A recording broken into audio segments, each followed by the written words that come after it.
Bonjour à tous et à toutes. Bienvenue à ce midi webinaire organisé par le département des relations industrielles de l'Université Laval. Je m'appelle Laurie Quiroy, je suis professeure au département et aussi la collègue de Simon Coulombe, qui est notre invité aujourd'hui et qui est celui qui est en charge de ce beau webinaire qui s'intitule Autogestion de la santé mentale au travail, pardon, vers une responsabilité partagée. Petite bio. Simon est mon collègue, mais il est surtout professeur agrégé au département des relations industrielles de l'Université Laval. Il est aussi titulaire de la chaire de recherche relief en santé mentale, autogestion et travail.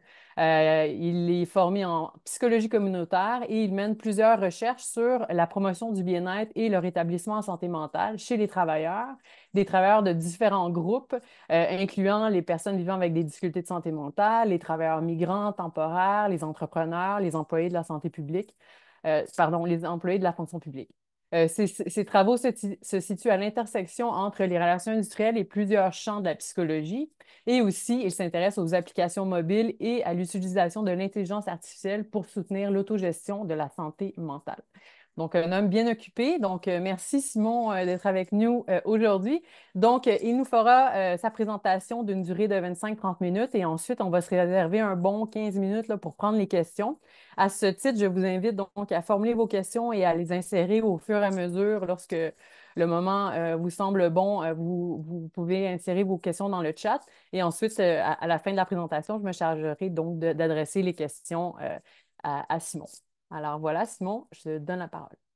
Ben, merci beaucoup. Merci tout le monde là, d'être avec nous aujourd'hui en ce beau jeudi ensoleillé. Et merci aussi Laurie et les départements et tout le monde qui a contribué à l'organisation de cette activité. Ça me fait un grand plaisir d'être avec vous et de partager aujourd'hui. Puis on aura l'occasion, Laurie et moi, on travaille beaucoup ensemble, mais il y a d'ailleurs une activité là, qu'on organise là, vous y serez conviés, vous y avez été déjà là, je pense, dans le chat.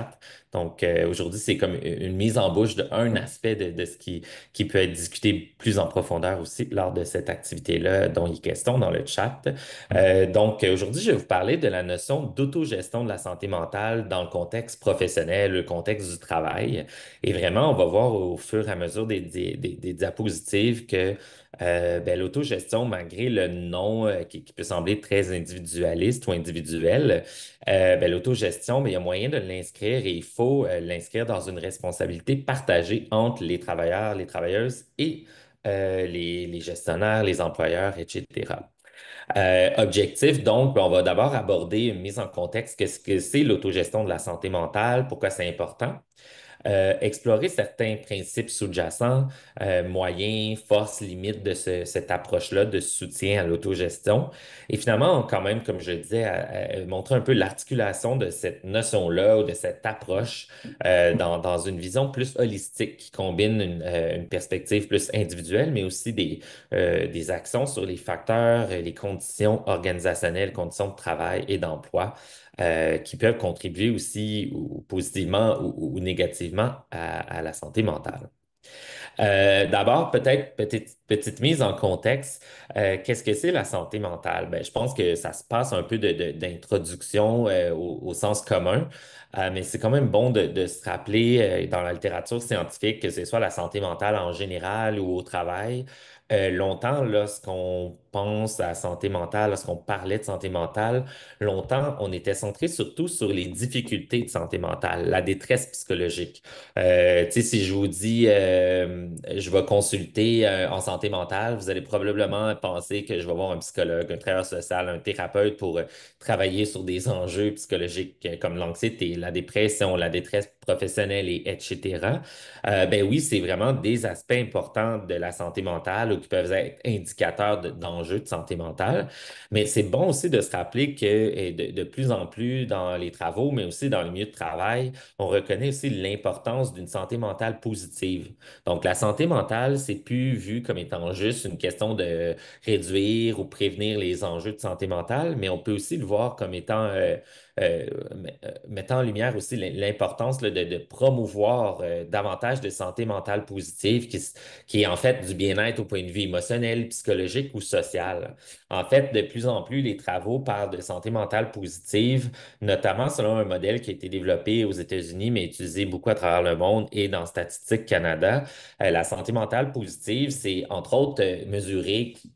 Je suis un petit peu un geek, là, pardonnez-moi l'anglicisme, des questionnaires, mais mesurer avec ce genre de questionnaire-là qui utilise Statistique Canada, mais c'est juste pour donner une teneur un peu plus précise de ce que c'est le bien-être, la santé mentale positive. On a tous des définitions variées, mais ça peut être vu comme étant être heureux, satisfait de notre vie, d'avoir le sentiment qu'on appartient à un groupe, à une collectivité, aimer les facettes de notre personnalité ou accepter aussi nos défauts, avoir un sentiment d'autonomie, confiant de penser, d'exprimer nos propres idées, nos propres opinions. Mais même si c'est pas nécessairement ce à quoi on pense quand on parle d'enjeux de santé mentale, ben, une personne qui vit qui a des niveaux très faibles de santé mentale positive, ben, c'est aussi une personne qui est pas bien dans son travail, dans le contexte du travail, qui est pas bien dans sa vie. Donc, il y a aussi une importance de s'attarder à promouvoir les aspects positifs de la santé mentale et non seulement réduire ou prévenir les aspects négatifs. Et de plus en plus, ce qu'on voit, c'est que la santé mentale positive serait en fait un facteur de protection contre le stress au travail ou les conflits au travail. Tu sais, oui, dans un monde idéal, il y aurait des actions organisationnelles qui seraient prises pour réduire les stresseurs à la source, réduire les conflits.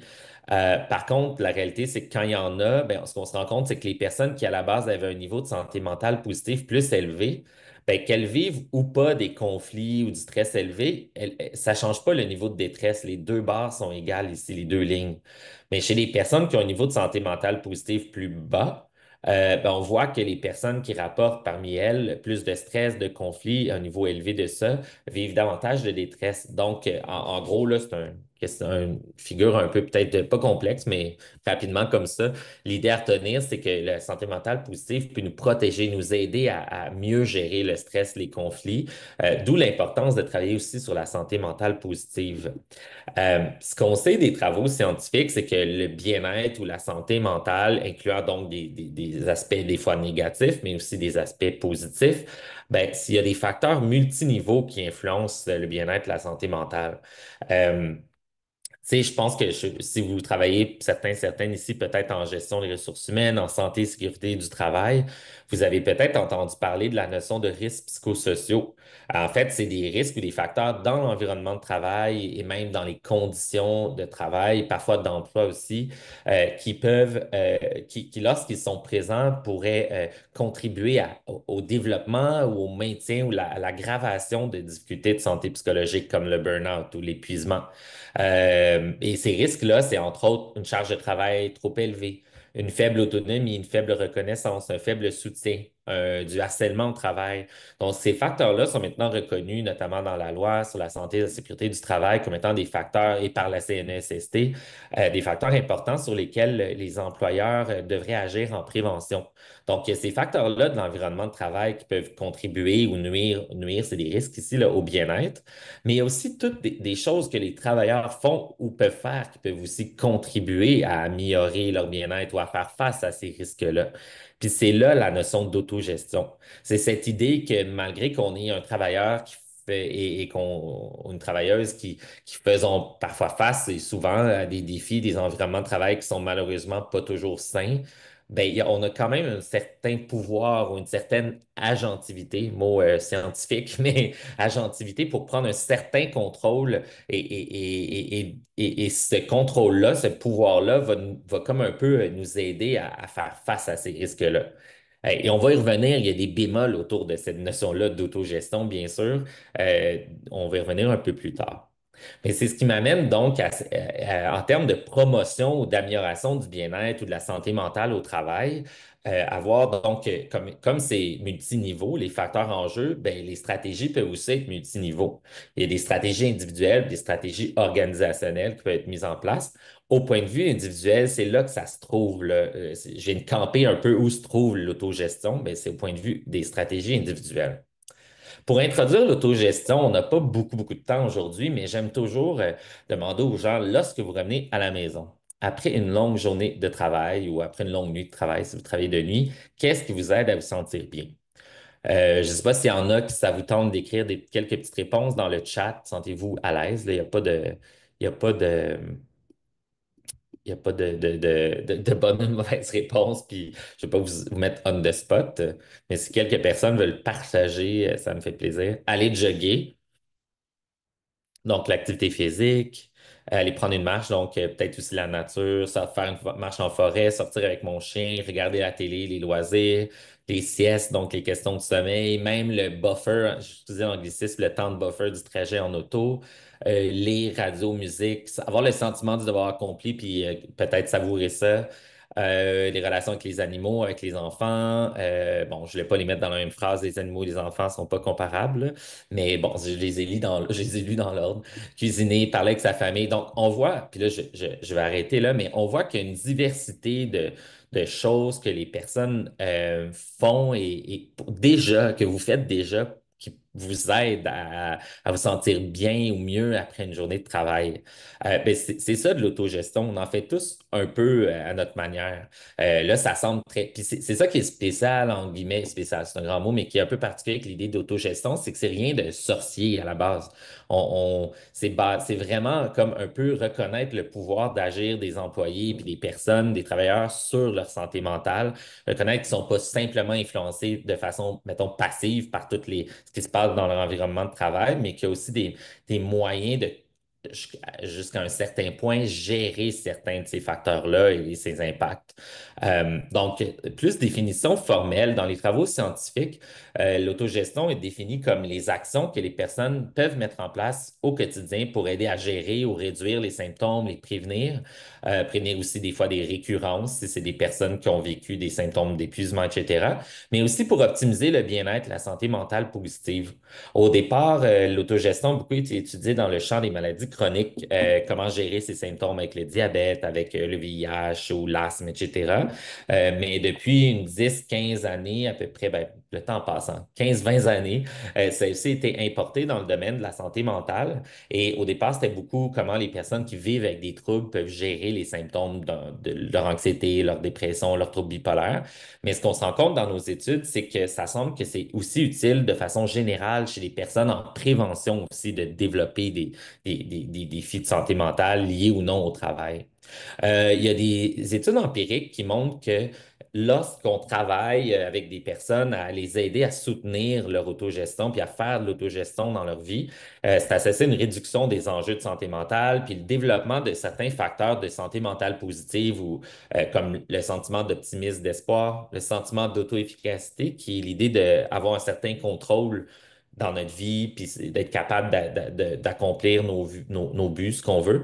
Puis le sentiment de bien-être. Donc, les études montrent que, en complément à des approches plus traditionnelles, qui est recevoir l'aide d'un thérapeute ou l'aide du PAE, programme d'aide aux employés, ou même à la limite prendre une médication si c'est nécessaire, qui sont certaines de ces approches-là sont très démontrées comme très efficaces pour traiter des difficultés de santé mentale. En complément à ça, l'autogestion peut s'inscrire comme une approche complémentaire qui peut avoir un effet comme synergique et redonner du pouvoir à la personne. On l'a vu, je l'ai expliqué tantôt, mais on l'a vu dans le contexte de la COVID auprès d'un échantillon général de Canadiens et non des personnes qui avaient des troubles, que plus ils étaient capables de mettre en place des stratégies d'autogestion diversifiées dans leur vie quotidienne, puis on l'a aussi vu dans le contexte du travail plus spécifiquement, plus il y avait un degré de bien-être élevé et moins de symptômes d'anxiété, de dépression. On l'a aussi vu, puis là, je vais vous le résumer ici, mais en fait, c'est comme si, tu sais, la COVID a eu un effet stresseur chez beaucoup de monde.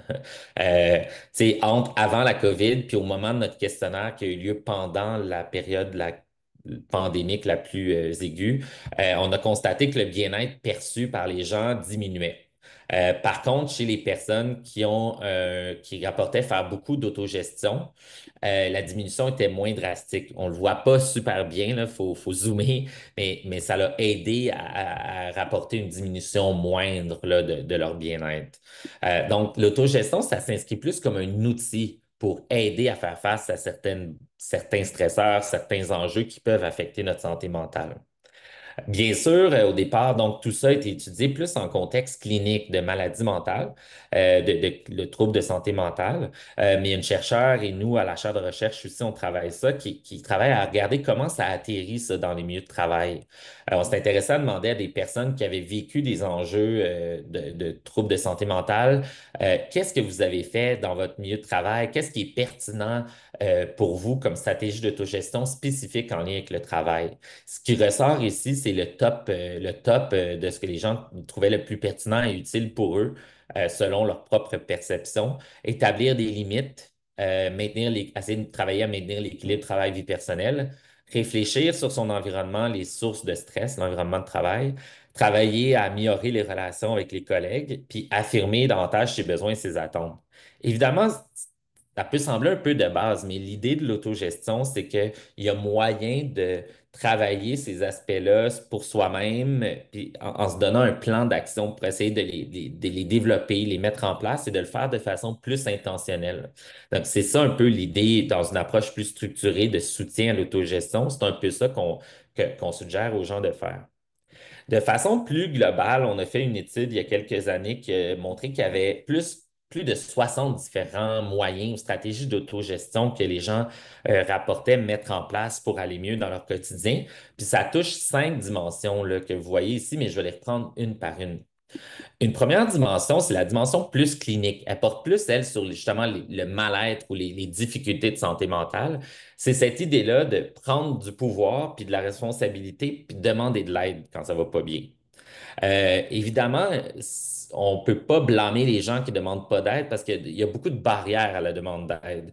Ça, ici, c'est une étude qu'on a faite qui montrait qu'il y avait encore beaucoup de stigmatisation en santé mentale.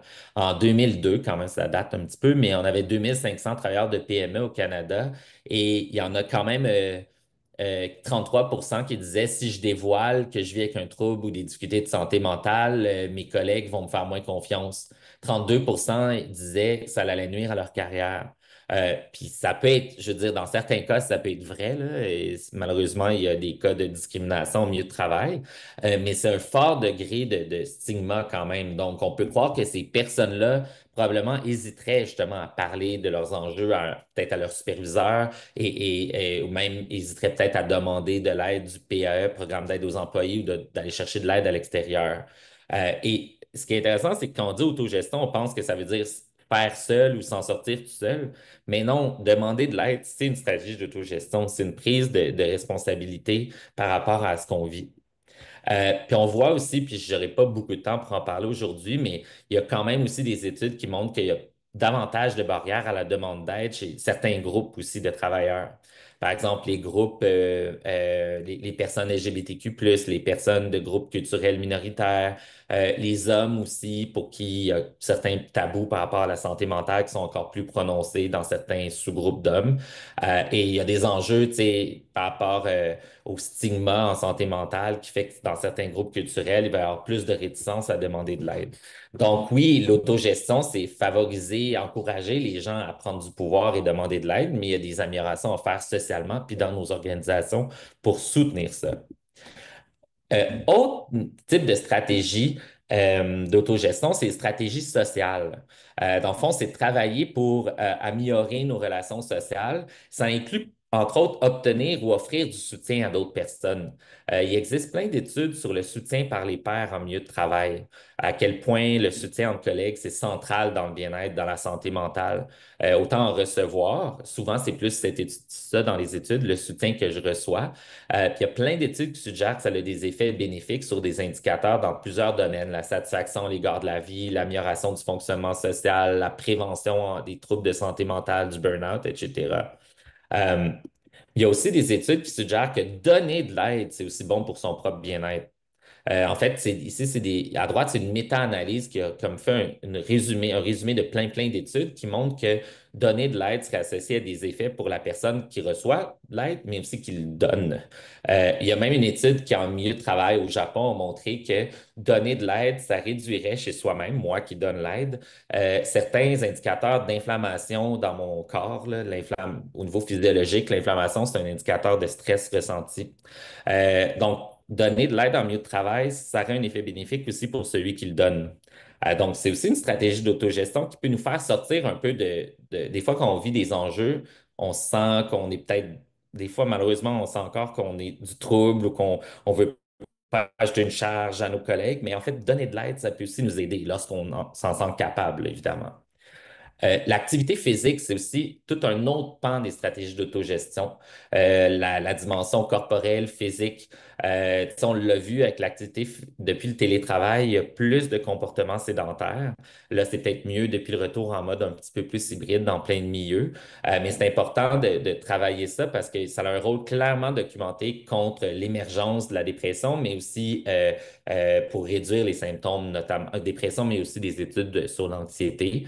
Et il y a moyen de faire de l'activité physique, oui, organisée au gym, s'inscrire à des cours, mais il y a moyen aussi de faire certaines activités qui joignent, je dirais, l'utile à l'agréable, comme faire des réunions en marchant si c'est possible. Donc, je vous apprends rien aujourd'hui, mais c'est ça qui est, comme je disais, particulier de l'autogestion, c'est que c'est des choses qu'on sait déjà, mais ça demande il faut se le rappeler, se le faire rappeler, puis se le rappeler de l'importance de tout ça.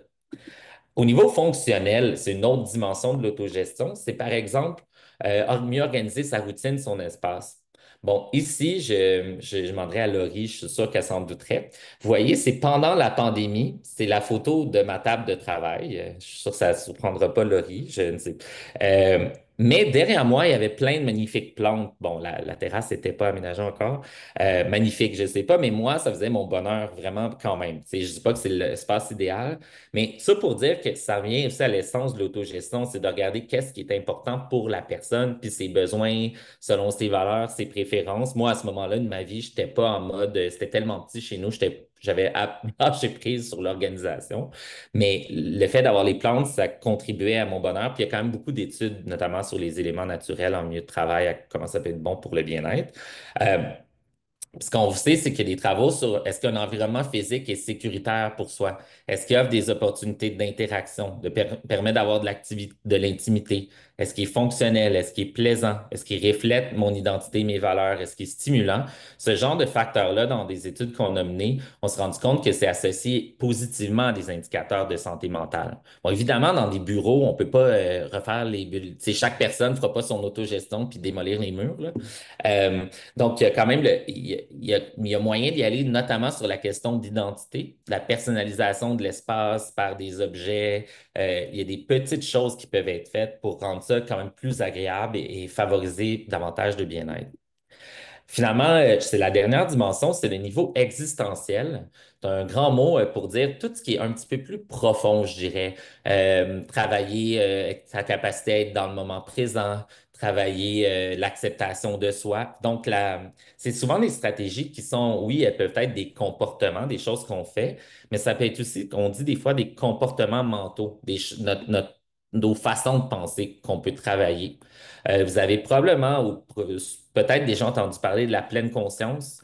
La pleine conscience, c'est cette capacité-là qu'on peut développer, que certains ont plus que d'autres à la base, mais qui se développe de être capacité à porter notre attention sur le moment présent de façon un petit peu plus observatrice, avec curiosité, pour que ce qui se passe dans notre tête, à l'extérieur, dans notre corps, nous affecte moins, mais qu'on n'est pas en train de le nier. On reconnaît que c'est là.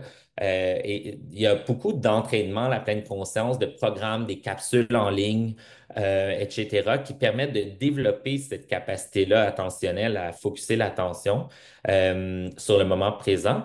Et c'est comme un muscle qu'on peut travailler. Et il y a des études qui suggèrent que en milieu de travail, les programmes de formation ou d'entraînement à la pleine conscience qui peuvent être faits sur l'heure du midi, qui peuvent être juste 15 minutes ici et là par des capsules, ça varie beaucoup, aurait des effets bénéfiques sur l'anxiété, le stress, la détresse, le bien-être, la qualité du sommeil. Et c'est recommandé aussi par plusieurs organisations en matière de gestion du stress. Donc, c'est un exemple de type de stratégie d'autogestion, faire de la méditation. Et il faut mentionner que la méditation de pleine conscience, au départ, avait peut-être une connotation spirituelle, religieuse, mais maintenant, c'est rendu très séculaire, là, souvent dans les programmes offerts en milieu de travail, etc. Donc, c'était plein, là, je sais que je vais vite, mais c'était en rafale plein de stratégies ou de domaines de l'autogestion. Là, vous direz peut-être que c'est des choses qui sont assez évidentes, mais l'idée, justement, de devenir un petit peu plus conscient de ça pour créer notre propre recette d'autogestion. Et en tant qu'employeur ou gestionnaire, on ne peut pas faire à la place des gens l'autogestion. On ne peut pas les forcer à faire des choses. Mais si les personnes sont intéressées ou si on peut travailler ça en équipe, par exemple, ça m'est arrivé, moi, avec mon équipe, de dire, OK, ce mois-ci, chacun, on essaie d'essayer quelque chose de nouveau pour notre autogestion, etc. Mais si on veut faire ça, l'idée, c'est d'inviter les gens à commencer par ce qui fonctionne déjà, de reconnaître qu'est-ce qu'elles font déjà, puis de se dire, je le fais déjà, je peux-tu essayer d'en faire un petit peu plus ou de le réactiver? Si c'est une chose que je faisais peut-être plus présentement, mais que j'ai déjà fait et qui marchait. Accompagner sans imposer. Donc, l'idée, puis ça va un peu à l'encontre de certaines initiatives organisationnelles. Des fois, justement, les milieux de travail vont dire, OK, là, cette année, on est focusé sur le mindfulness. OK, on fait tout de la pleine conscience. C'est peut-être pas la meilleure idée si on veut être dans l'esprit de l'autogestion où les gens sont un peu experts de ce qui les intéresse, qu'est-ce qui convient à leurs besoins. L'idée de donner des choix. Après ça, il y a aussi l'idée de cultiver l'espoir, mais aussi la prise de pouvoir là-dedans, que les gens puissent développer leur pouvoir d'agir et reconnaître le caractère dynamique. L'autogestion, ce qui marche aujourd'hui pour moi, ça ne marchera peut-être pas demain pour moi, dans un autre contexte, dans un autre milieu organisationnel, dans un autre emploi. Ce qui marche à la maison ne marche peut-être pas au travail, etc. Donc, tout ça est dynamique, évolue. Donc, l'idée, c'est d'inviter les gens à travailler un plan d'autogestion, puis à mieux se connaître quelles stratégies sont utiles pour eux, pour elles. Puis, c'est un peu jusqu'à quel point aussi on veut. Tu sais, moi, mettons, dans mon milieu de travail, il y a des choses qui sont des stresseurs de mon environnement de travail que je suis prête à travailler, faire des choses comme de l'autogestion pour dealer avec ça, pour m'outiller. Mais il y a d'autres choses que c'est comme non, ça c'est inacceptable. Dans un cas où la charge de travail dépasse ça, ben, je vais en parler à un gestionnaire, puis je vais dire ben, il faut essayer de trouver une solution ou il y a quelque chose d'autre à faire. Donc, l'idée n'est pas de dire que tous les employés doivent tout accepter, tout mettre en place comme stratégie pour s'adapter à leur environnement. L'idée est plus que les gens apprennent à se connaître, puis justement, sont où leurs limites? Il y a beaucoup une question de limite aussi dans l'autogestion, tu sais. Et où la limite, puis à quel moment je mets en place telle stratégie, puis aller en parler à un patron, puis dire ça ne fonctionne pas, les conditions de travail, c'est aussi de l'autogestion. Il existe quelques outils, on ne pourra pas les voir en détail, mais vous aurez, vous avez les courriels, pas les courriels, les adresses URL ici. C'est des outils qui invitent les gens à prendre connaissance d'une liste de stratégies possibles et même d'en suggérer d'autres et se poser une question, qu'est-ce qui là-dedans m'intéresserait pas, puis faire un plan, si je choisis une ou deux stratégies, comment je mettrais ça en place dans mon quotidien prochainement? Puis est-ce qu'il y a un rôle, par exemple, qu'un gestionnaire ou mon environnement de travail pourrait avoir pour soutenir ça?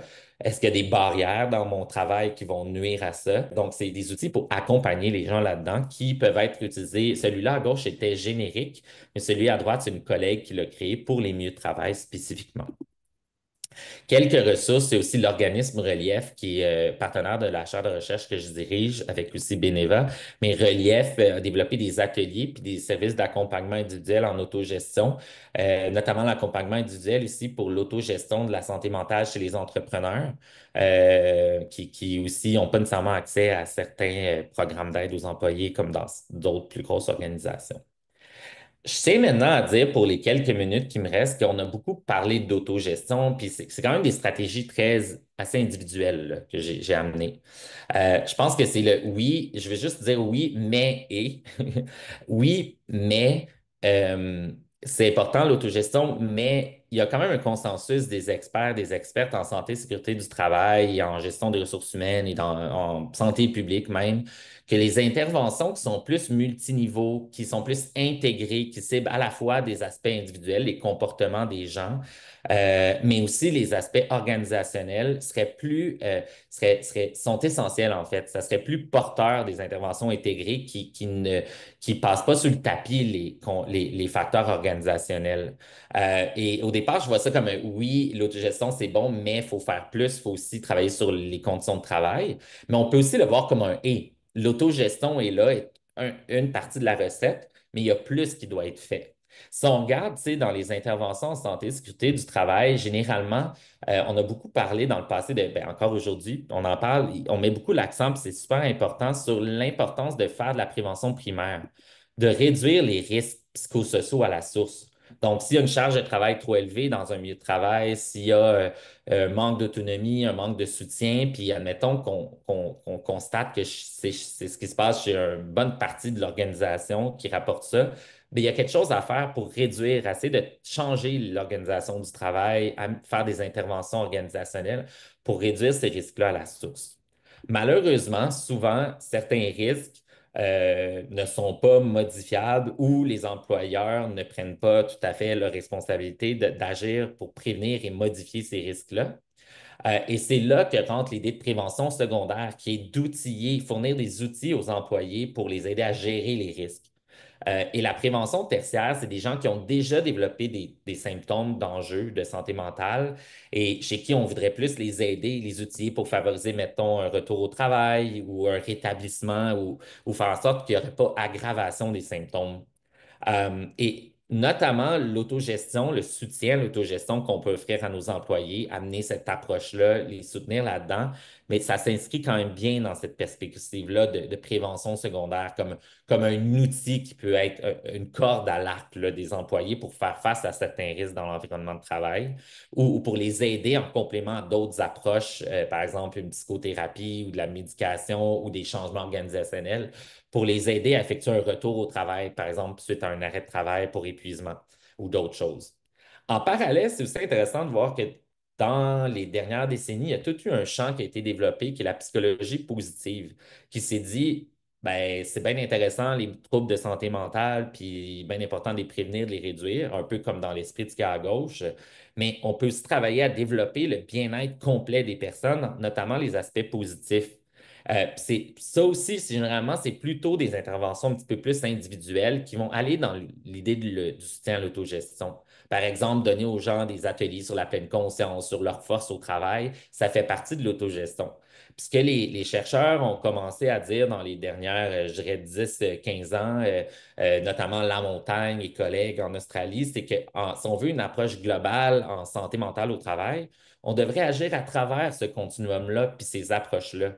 On devrait avoir des actions intégrées, bien coordonnées, qui vont cibler à la fois la prévention des risques, mais aussi outiller les employés. Puis c'est dans ce côté-là que l'autogestion peut s'inscrire. Mais c'est intéressant de voir, puis je vais en parler dans une minute, puis ça va clore à peu près la présentation. Mais c'est intéressant de voir que c'est une démarche plus axée sur prévenir les risques, donc en prévention primaire, puis une démarche plus de soutien à l'autogestion ou même d'autres approches plus individuelles qui sont plus dans les autres cadres, secondaire, tertiaire ou promotion. Mais ces démarches-là peuvent se soutenir ou s'interalimenter. Et souvent, on a tendance à trop les voir de façon séparée, notamment dans les études scientifiques, mais même quand on en parle. Et il y a cette idée-là moi, je veux quand même prévenir. Ben, je peux pas, je suis pas dans la tête des gens, des employeurs, mais l'idée n'est pas de dire aux employeurs, hey, prôner l'autogestion, ça va vous déresponsabiliser d'agir sur les risques, là, de prévenir les risques. C'est pas ça du tout. L'idée, c'est de voir comment ces approches-là peuvent se soutenir, s'interalimenter positivement. En termes de stratégie collective, justement, plus sur agir en prévention primaire, mais il existe, puis on ne passera pas chaque étape aujourd'hui, mais il existe des démarches assez établies qui ne sont pas faciles à faire, mais qui ont fait leur preuve de prévention des risques psychosociaux. Des organisations qui veulent agir sur ça, ben, il existe une tonne d'outils puis des façons d'aller essayer de diagnostiquer c'est quoi les risques, c'est quoi l'ampleur du problème, identifier des sources, des façons possibles de corriger ces problèmes-là. Si la charge de travail est trop élevée, est-ce qu'on peut penser en dehors de la boîte un peu à des façons de répartir la charge différemment, d'agir directement en prévention? Et généralement, ces stratégies-là de démarche collective mettent aussi l'accent sur l'idée de collaborer, que les parties prenantes se mettent ensemble, les syndicats, les employés, les employeurs, pour implanter ces solutions-là qui sont appuyées par justement des consultations auprès des employés, des parties prenantes. Donc, les implanter et ensuite souvent les évaluer. Parce que c'est toujours un peu à refaire, on s'entend là. L'environnement psychosocial d'un milieu de travail évolue, les risques évoluent aussi, les enjeux, donc c'est important de faire ça de façon continue. Donc, ça, c'est une démarche collective. Il y a aussi l'idée, en point de vue collectif, de travailler au point de vue du climat de sécurité psychosociale. Le climat de sécurité psychosociale, c'est à quel point dans mon organisation est-ce que euh, les politiques, les procédures organisationnelles mettent l'accent sur la protection de la santé puis de la sécurité psychologique des travailleurs, des travailleuses. C'est En gros, c'est à quel point je pense, on peut le traduire différemment, mais notamment à quel point est-ce que les dirigeants, ils prennent ça à cœur, le santé, sécurité psychologique des employés. À quel point, pas juste ils le prennent à cœur, mais les ressources, comment on dit ça, les bottines sur les babines, à quel point les ressources il y a aussi des ressources allouées pour travailler à ce niveau-là. Généralement, ce qu'on voit, c'est que le climat de sécurité psychosocial, ça serait même en amont. C'est comme un facteur plus haut niveau qui, s'il est là dans l'organisation, généralement, par ricochet, il va y avoir moins de risques dans l'environnement de travail parce que les ressources vont avoir été allouées à la prévention des risques. Mais en parallèle, ce qu'on se rend compte aussi, puis il n'y a pas tant d'études sur ça, c'est aussi qu'un environnement qui est plus soutenant, qui a un meilleur climat de sécurité psychosociale, va généralement être associé aussi à faciliter la mise en place de stratégies d'autogestion. Si je travaille dans un milieu qui valorise la sécurité psychologique, bien, probablement que oui, mon milieu va être plus sain en soi, mais aussi ça va m'encourager, me faciliter ma mise en place de stratégies d'autogestion moi-même comme individu. C'est un exemple qui montre que le collectif, ce qui est dans l'environnement, puis l'individuel peut s'inter-influencer. Puis, tu sais, on pourrait croire que si tous les individus, puis là, c'est un peu utopique, mais si tout le monde faisait beaucoup d'autogestion, tu sais, on ne veut pas dire qu'il faut faire de l'autogestion de tout bord, de tout côté, tout le temps, mais si tout le monde met en place des stratégies d'autogestion, ça pourrait peut-être avoir aussi un effet d'une genre de boucle de rétroaction pour faire en sorte que le climat général puisse s'améliorer. Bon, éventuellement, ça, c'est sur du long terme. Euh, mais tout ça pour dire donc que c'est intimement relié. Donc, l'autogestion et son soutien, soutenir l'autogestion, c'est une responsabilité partagée entre, oui, les employés eux-mêmes, mais aussi tous les autres acteurs des milieux de travail et même des acteurs gouvernementaux qui mettent en place des politiques qui ont des effets indirects sur les milieux de travail. Le soutien à l'autogestion seul, ben, ça ne va pas mener à réduire à long terme les risques, la prévalence, mettons, ou le pourcentage de personnes qui ont des enjeux de santé mentale dans un environnement de travail, surtout si l'environnement de travail n'est pas sain à la base. Donc, le soutien à l'autogestion doit venir complémenter, doit s'appuyer sur un climat de sécurité psychosociale, puis un environnement sain où on prévient, où on travaille à réduire, prévenir les risques psychosociaux. Donc voilà, j'ai parlé très vite, mais ça me fait bien plaisir de vous présenter cette réflexion-là aujourd'hui. Merci beaucoup, Simon, pour cette riche présentation. Beaucoup d'informations. N'hésitez pas, dans la période de questions, d'échanges, s'il y a vous voulez des précisions, ce serait le moment. Donc, je vous invite à partager vos questions dans le chat. Moi, j'en ai déjà quelques-unes de prêtes. Simon, je te laisse reprendre ton souffle. Euh, donc, peut-être une première question. On nous dit, euh, donc, laquelle je retiens. Selon vous, jusqu'où va la responsabilité de l'employeur en matière de bien-être psychologique des employés? C'est intéressant. Puis, tu sais, après ça, justement, le selon moi versus selon la loi ne serait pas la même chose nécessairement. Tu sais, on sait, puis je vais partir avec le contexte de la loi. Là, on sait, dans la loi sur la santé et la sécurité du travail, maintenant, il y a eu ben, une modernisation qui a eu lieu il y a quelques années. Puis la prévention des risques psychosociaux en fait partie. C'est sûr que ça se limite aux risques psychosociaux du travail. À peu près, là, il y a comme l'exception aussi que la question de la prévention de la violence conjugale en milieu de travail est là aussi. Mais sinon, tu sais, ça se limite à les risques qui, dans l'environnement de travail, affectent la santé mentale des gens ou leur bien-être psychologique, peu importe comment on dit. Donc, c'est sûr qu'il y a cette obligation-là légale de mettre en place une obligation de moyens et non de résultats. Donc, de mettre en place un plan de prévention de ces risques-là. Donc, au point de vue légal, il y a cette obligation-là. Puis bon, je ne suis pas expert en droit, fait qu'il y a peut-être même des sous-catégories, certains types d'employeurs qui n'ont pas, ça dépend peut-être du nombre d'employés, etc. Il ne faut pas me citer sur ça. Mais bon, il y a des obligations légales dans plusieurs cas qui se limitent donc à réduire ce qui, dans le travail, peut nuire.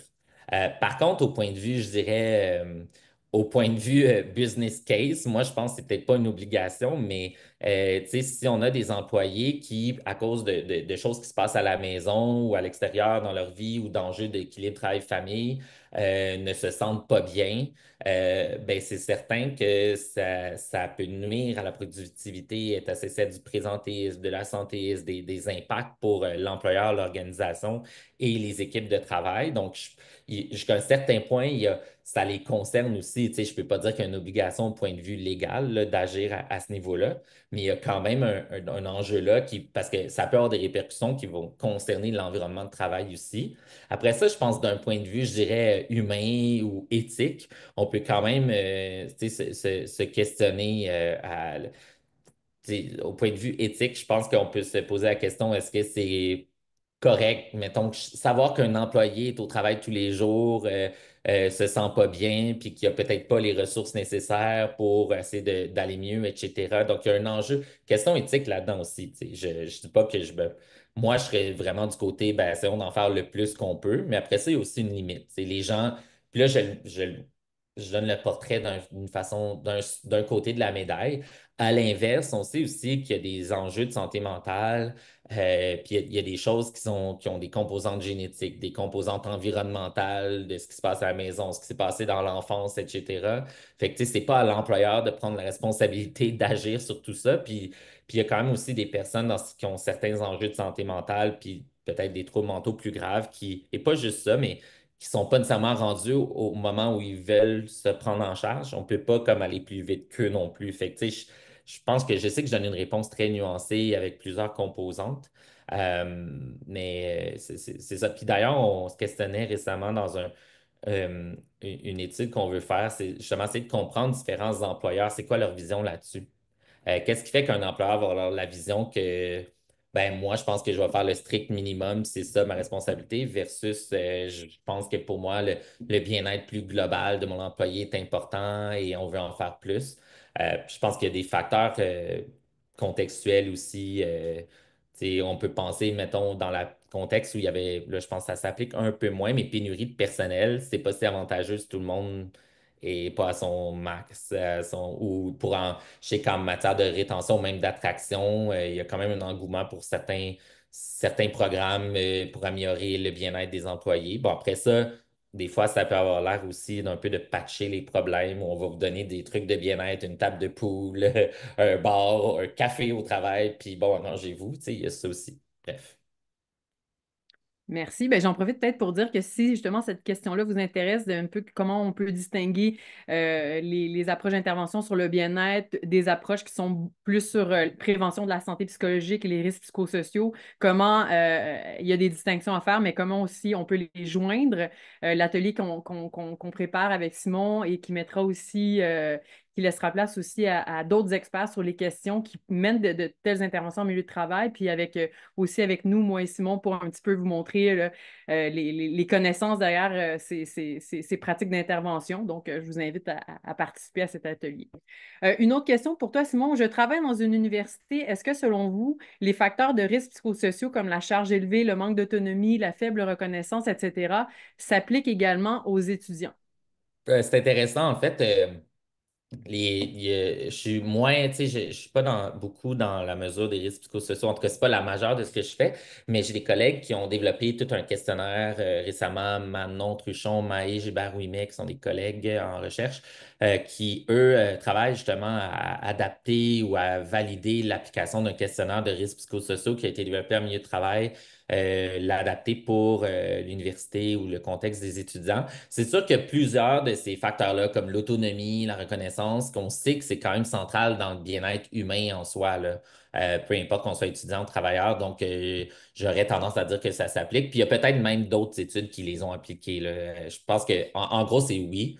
Après ça, tu sais, des fois, la connotation peut être un peu différente, là. Tu sais, être reconnu pour mon travail dans certaines, des fois, ça inclut, mettons, des fois le salaire, les perspectives de promotion. Bon, ça s'applique pas nécessairement comme ça en milieu étudiant, mais de façon similaire, quand même, on peut voir un parallèle. Ouais. Parfait. Autre question, que pensez-vous de l'usage des technologies, par exemple les applications de méditation, de suivi du stress, etc. Donc, des applications technologiques pour mieux gérer sa santé mentale. C'est intéressant, nous, on a vu dans certaines études qu'on fait on a une étude qu'on a fait où on a offert à des gens d'utiliser ça en milieu de travail. Il semble qu'entre le début et la fin de notre programme, notre intervention, où on leur a donné l'accès à ça, il y a eu une amélioration en termes de moins de symptômes de burn-out. C'est difficile, il n'y a pas de groupe contrôle. C'est difficile à prouver que c'est dû à l'application, là. Euh, Cela dit, tu sais, je pense qu'un enjeu important, c'est souvent, encore plus une application mobile, des fois, ça a l'impression encore plus que l'employeur peut peut-être se déresponsabiliser. Tu sais, ah, je vous donne accès à une application mobile, mais l'application mobile ne va pas tout régler. Ce que je veux dire, c'est que souvent, on a peut-être l'impression d'être un peu plus seul face à nous-mêmes avec une application mobile que dans une approche où il y a des activités au moins de groupe tu sais, même des fois des approches d'entraînement à la pleine conscience. Ben, des fois, ça peut être fait en groupe. Il y a quand même une dimension collective qui peut être intéressante en milieu de travail versus une application mobile. Je pense que c'est une limite. Une autre limite des applications mobiles, c'est qu'on sait, selon les études, que les taux d'utilisation et d'engagement sur le moyen et long terme sont très faibles. Les gens vont l'utiliser, vont commencer, vont arrêter d'utiliser. Sauf quelques applications, justement, il y a certaines personnes qui adorent certaines applications de méditation, mettons. Ben ça, ils vont l'utiliser. Mais souvent, c'est ça un enjeu, c'est les taux d'utilisation. Donc, je dirais que oui, ça peut être intéressant, mais il y a quand même un bémol. Je pense il y a aussi comme des fois aussi un paradoxe. On passe nos journées devant un ordinateur, puis on trouve que peut-être que ça nuit à notre santé mentale. Mais là, on se remet devant un autre écran. Il y a quand même un paradoxe là-dedans aussi, peut-être à se questionner sur ça. Merci. Peut-être une dernière question avant de clore. OK. Donc, que pensez-vous des programmes d'aide aux employés qu'on retrouve dans plusieurs organisations? Sont-ils efficaces et suffisants comme ressources pour notamment favoriser l'autogestion de la santé mentale? Donc, Ben, comment tu sais, ouais, ben, je peux y les aller deux sont en liés ou non? efficace. Ben, il y a quand même des études qui suggèrent que chez les gens qui utilisent le programme d'aide aux employés, il y a une certaine efficacité. On s'entend que dans le fond, le programme d'aide aux employés, ça dépend le format, mais souvent, ça nous réfère vers des professionnels qui sont payés par ce programme-là, mais qui utilisent techniquement des approches reconnues ou validées, là. Pas toujours, tu sais, je veux dire, je ne peux pas parler pour tous les programmes puis tous les individus, mais tu sais, mettons voir un psychologue ou un travailleur social qui utilise une approche, des fois on appelle cognitivo-comportementale, c'est une approche, mettons, on ne rentre pas dans les détails, mais assez validée pour la dépression, l'anxiété. Ben, tu sais, puis il existe des approches brèves même, donc il y a moyen de croire qu'il y a une efficacité. L'enjeu, c'est que les programmes d'aide aux employés sont vraiment sous-utilisés. Les gens, on voit encore dans certains domaines, certains contextes, ont peur de les utiliser par peur que leurs employeurs apprennent qu'ils l'ont utilisé. Les gens, ben, tu sais, il y a beaucoup de communications qui sont faites à propos, vous avez le droit à un programme d'aide aux employés, mais la journée où ça va pas bien, où il y a une crise, est-ce que on va s'en rappeler, est-ce qu'on va être porté à l'utiliser? C'est un enjeu de sous-utilisation, un des enjeux. Après ça, je pense que ça peut beaucoup varier, tu sais, dépendamment de l'enjeu de santé psychologique en question. Des fois, les personnes ont besoin d'un suivi plus long que le nombre de rencontres qu'un programme d'aide aux employés permet. Ça varie d'un programme à l'autre. Il y a ces différents enjeux-là à prendre en compte. Puis finalement, tu sais, la question, est-ce que c'est suffisant? Ben, je pense que non, comme on l'a dit, tu sais, surtout si les problèmes prennent leur source dans l'environnement de travail, c'est quand même rare que les programmes d'aide aux employés vont mener à des changements dans leur environnement de travail. Ça peut faire en sorte que je vais mieux affirmer mes besoins puis peut-être dire j'aimerais avoir un changement, peut-être. Mais tu sais, il y a toute la question donc de la prévention des risques dans l'environnement, je pense, qui reste plutôt non adressée là, excusez l'anglicisme, mais par les programmes d'aide aux employés. Puis même après ça, est-ce que les programmes d'aide aux employés sont suffisants pour soutenir l'autogestion? Je pense que ça dépend de l'approche de l'intervenant qu'on va avoir. Mais tu sais, nous, l'approche de l'autogestion, des fois, on la distingue quand même des approches d'intervention classiques parce que classiquement, les intervenants sont souvent plus positionnés comme des experts qui vont nous dire quoi faire ou qui vont nous accompagner, mais en disant, je vous prescris ça, faites ça, faites ça. Alors que l'approche de l'autogestion est un peu de dire, ouais, mais ça, c'est peut-être pas suffisant. Il faut aussi demander aux gens qu'est-ce qu'ils veulent faire, puis comment on peut les accompagner dans des choses qui leur tentent pour leur santé. Mais tu sais, il y a quand même des intervenants qui font ça, là, des psychologues, des travailleurs sociaux, etc. Donc, je pense que c'est quand même variable. OK, mais je pense que ça fait le tour. Alors, un grand merci, Simon. Merci à tout le monde pour votre présence. C'est toujours bien apprécié quand les webinaires qu'on propose voilà, vous plaisent et que les inscriptions sont au rendez-vous. Alors, on vous souhaite une très belle journée et au Merci plaisir de beaucoup. vous Puis plaisir revoir. de vous voir si ça vous tente à notre événement le du 3 avril. Voilà. Merci. Puis merci de l'invitation aussi et de l'animation, Laurie. Merci, Simon. Bonne journée, tout le monde. Bonne journée.